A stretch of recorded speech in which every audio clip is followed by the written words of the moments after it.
Bonjour. Alors j'espère déjà que vous allez le mieux possible en ces temps pas évidents. Voilà, donc ce matin, moi je dois refaire notre stock de gel désinfectant pour les mains. Et voilà, j'ai eu envie de partager cette recette avec vous.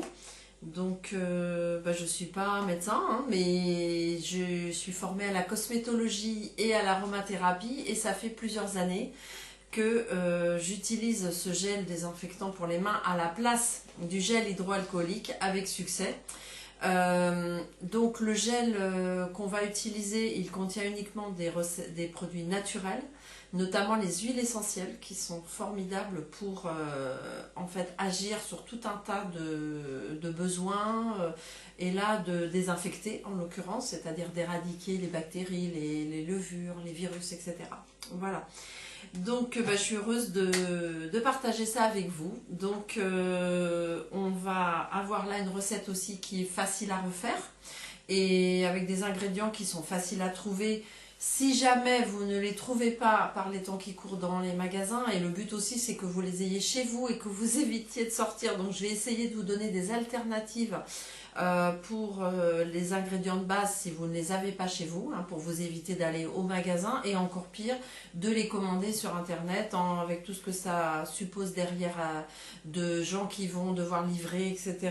Et on va essayer d'éviter ça au max. Voilà. Alors, de quoi vous allez avoir besoin pour faire cette recette? Donc il vous faut d'abord un verre doseur. Donc là, c'est un bécher, hein, en l'occurrence. Mais vous, le verre doseur de votre cuisine, ou sinon je vous donnerai les équivalents en cuillerée au cas où vous n'ayez pas cet ustensile chez vous. Voilà. Il vous faut donc une cuillère à café. Idéalement un mini fouet, mais moi là je ne l'ai pas dans mon lieu de confinement. Donc une cuillère à café fera l'affaire.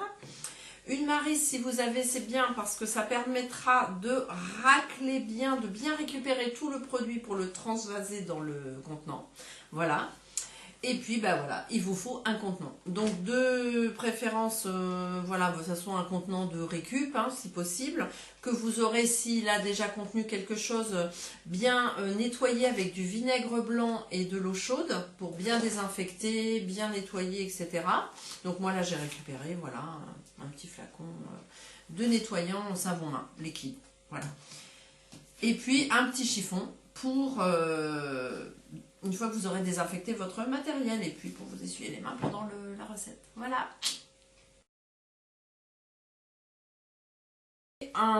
Du désinfectant, enfin de l'alcool à 90 ou à 70 pour désinfecter le matériel. Ça c'est très très important quand on fabrique quelques produits maison que ce soit. Donc voilà, ça c'était pour le matériel. Pour les ingrédients, alors on va avoir vraiment... Pour ce gel désinfectant, pour son efficacité, 2 huiles essentielles qui vraiment là vont se combiner pour nous offrir une action antivirale à très large spectre. Et comme ce virus actuel, on ne le connaît pas extrêmement bien, n'est-ce pas? Cet atout va, on espère en tout cas, agir sur ce virus. Donc on va commencer par le Ravinsara, que vous connaissez peut-être, qu'on utilise pas mal en hiver, qui est effectivement très puissant au niveau de l'action anti-infection, mais aussi antivirale, et qui va en plus, vraiment gros atout, booster notre immunité en développant les globules blancs. Alors le Ravinsara, par contre, vous ne l'utilisez pas si vous êtes asthmatique ou problème respiratoire, vous le remplacerez par du thym à linalol. Ce sera écrit hein, dans la recette. Deuxième huile essentielle dont vous aurez besoin, c'est le titri ou l'arbre à thé en français, mais généralement c'est titri sur les flacons. Qui lui a vraiment une action antibactérienne, antifongique et antivirale extrêmement puissante. Hein. On l'utilise vraiment pour tout ce qui est destruction des virus. Voilà, donc là on a un combo gagnant si j'ose dire pour vraiment être aussi efficace que les gels hydroalcooliques au niveau désinfection. Alors il va nous falloir un autre ingrédient pour à la fois disperser ces huiles, puisque les huiles essentielles ne sont pas solubles dans l'eau, mais dans une structure grasse, huileuse.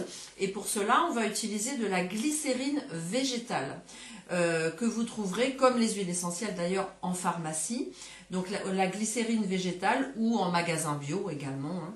Donc la glycérine végétale, elle va avoir la propriété de disperser nos huiles essentielles, mais elle va avoir aussi un rôle sur la peau, puisqu'elle est émolliente, c'est-à-dire qu'elle va assouplir votre peau.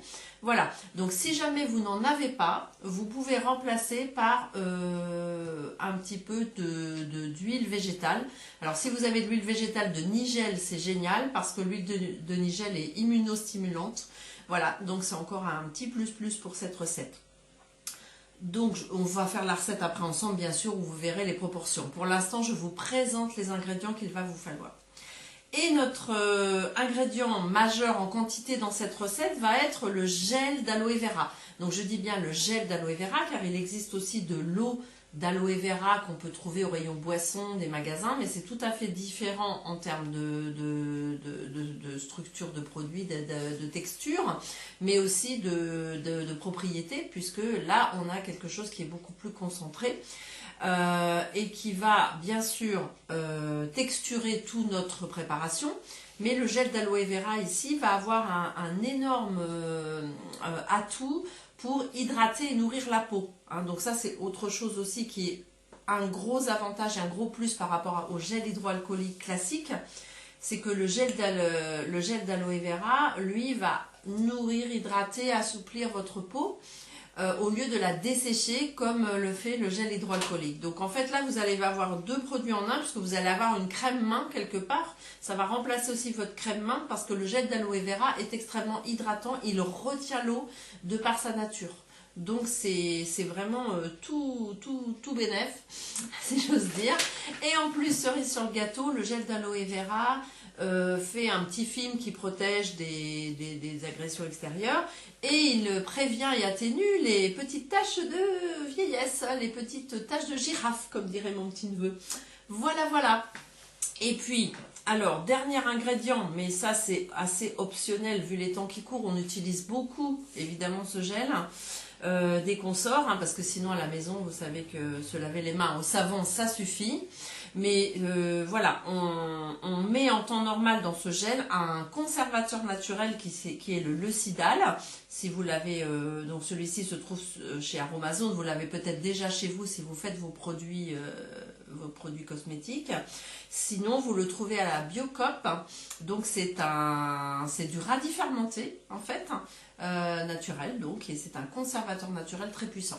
Ça c'est si vous pensez ne pas vider la bouteille avant 2 mois, ce qui est malheureusement peu probable en ce moment. Donc ça c'est optionnel si vous, voilà, c'est pour conserver très longtemps. Voilà. Alors ce qui est crucial quand vous faites vos produits maison, c'est vraiment de désinfecter votre matériel et de laver vos mains, ce que j'ai fait avant. Pas de bagues, pas de bijoux, attachez vos cheveux si vous avez les cheveux longs. Voilà, ça c'est des petites règles de base pour faire ces produits maison. Alors, on va donc désinfecter notre matériel. Donc vous prenez un alcool à 70, alcool à bobo comme je dis, et puis voilà, un petit pchit sur les ustensiles. On les essuie. Voilà. Le contenant, je l'ai désinfecté avec le vinaigre blanc, donc ce n'est pas la peine. Et si c'est un œuf, bah, c'est pas la peine non plus. Hein. Voilà. Alors on y va. Donc on va commencer par la glycérine végétale qui va nous servir, vous vous souvenez, à disperser nos huiles essentielles, à bien les homogénéiser dans le mélange. Hein. C'est important que... Voilà. Donc on va mettre une cuillère à café de glycérine végétale. Voilà. Donc encore une fois, si vous n'avez pas, vous pouvez mettre une demi-cuillère à café d'une huile végétale, comme l'huile de nigel, puisqu'elle est, comme je vous le disais, immunostimulante. Mais si vous avez l'huile de tournesol de votre placard, ce sera très bien pour hydrater votre peau. Alors, on commence par, on continue par mettre les huiles essentielles. Donc le tea tree, donc c'est 10 gouttes. Donc on compte 1, 2, 3, 4, 5, 6, 7, 8, 9, 10, voilà. Donc le Ravinsara, 10 gouttes également. Voilà. Donc, très important, je fais un petit aparté, les huiles essentielles, il y a beaucoup de précautions d'usage. Donc cette recette, elle ne va pas aller, à cause des huiles essentielles, pour les femmes enceintes qui sont au stade de leur grossesse inférieur à 4 mois, pas non plus pour les enfants de moins de 7 ans et pas pour les épileptiques. Et attention pour les personnes qui ont des maladies chroniques, etc. ou polymédicalisées, voilà, vous renseignez si c'est OK. Dans le doute, vous pouvez remplacer par de l'alcool à 70 et là vous en mettrez 15 ml à la place des huiles essentielles. D'accord. C'est aussi antiviral, etc. Peut-être à moins large spectre et puissance que les huiles essentielles, mais ça vous constituera quand même un gel pour les mains efficace. Voilà, donc on mélange pour bien homogénéiser notre préparation. Voilà. Et puis, bah, tout simplement, je vais compléter avec le gel d'aloe vera. Donc là, je vais mettre 45 ml de gel d'aloe vera pour une préparation globale de 50 ml voilà. Mais vous pouvez doubler, tripler les quantités en fonction du flacon que vous voulez remplir. Hein. Donc là, vous voyez, je regarde mon verre doseur et je complète. Voilà. Je complète pour arriver à 50 puisque j'avais environ 5 ml de glycérine végétale avant. Et je rajoute donc 45 ml de gel d'aloe vera et je mélange bien. Hein, je mélange bien tout. Voilà. Donc je vais rajouter moi le conservateur, comme ça vous voyez la version avec, et c'est aussi 10 gouttes. Donc le ratio c'est 10 gouttes de conservateur pour 50 ml de produits. Voilà. 3, 4, 5, 6, 7, 8, 9, 10. Voilà. Donc il faut bien mettre le Lucidal ou un conservateur à base de radis fermenté et pas d'extrait de pépins de pamplemousse, comme on le voit parfois dans certaines recettes sur internet, puisque l'extrait de pamplemousse et le gel d'aloe vera ne sont pas compatibles et le conservateur ne fait pas son travail. Voilà, donc je mélange bien. Et je verse dans mon contenant.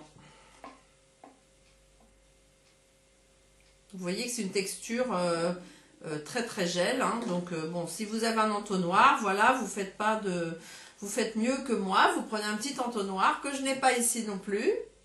Voilà, normalement j'ai mon petit entonnoir éventuellement. Et voilà. Et voilà, donc vous voyez que c'est très rapide. Alors oui, je voulais vous dire, si vous n'avez pas de gel d'aloe vera, vous pouvez remplacer par les feuilles de la plante aloe vera que vous trouvez au rayon en général légumes des magasins. C'est des grandes feuilles comme ça, toutes pointues. Je vous mettrai une petite photo si vous voulez en commentaire. Et vous la coupez en deux et vous raclez avec un couteau. Et là, vous avez ce gel pur, direct de la nature qui fait très très bien l'affaire. Voilà. Donc au niveau utilisation de ce gel, bah écoutez, c'est voilà, hein, comme un gel hydroalcoolique classique. Vous frottez bien les mains pendant 30 secondes. Hein. On sait qu'il faut qu'on se lave les mains avec pendant 30 secondes. Donc voilà, et il vous laissera des mains toutes douces. Donc ça c'est top. Voilà, et puis ben au niveau immunité, j'ai envie de finir cette vidéo par vous dire que bah, pour se protéger aussi au maximum, ce qui fait le plus baisser l'immunité, c'est le stress et la peur.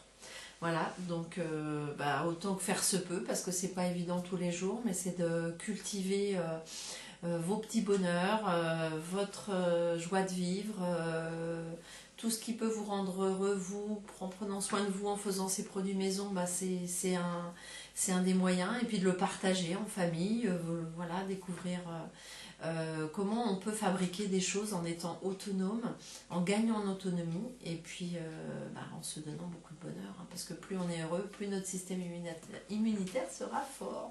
Voilà, bah, je vous souhaite vraiment tout le meilleur prenez soin de vous et j'ai hâte de vous retrouver pour qu'on continue à partager ces recettes en atelier. Et dites-moi en commentaire ce que vous avez pensé, parce que c'est la première fois que je fais ça, où je filme une petite recette, voilà, pour vous. Dites-moi si ça vous a plu, si c'est assez clair pour vous, si vous en aimeriez d'autres, voilà. Bon, je suis dans un endroit, c'est pas évident au niveau d'internet, donc je me suis dit que ça pouvait être une petite façon de garder le lien avec vous et de continuer à partager. Voilà, je vous embrasse.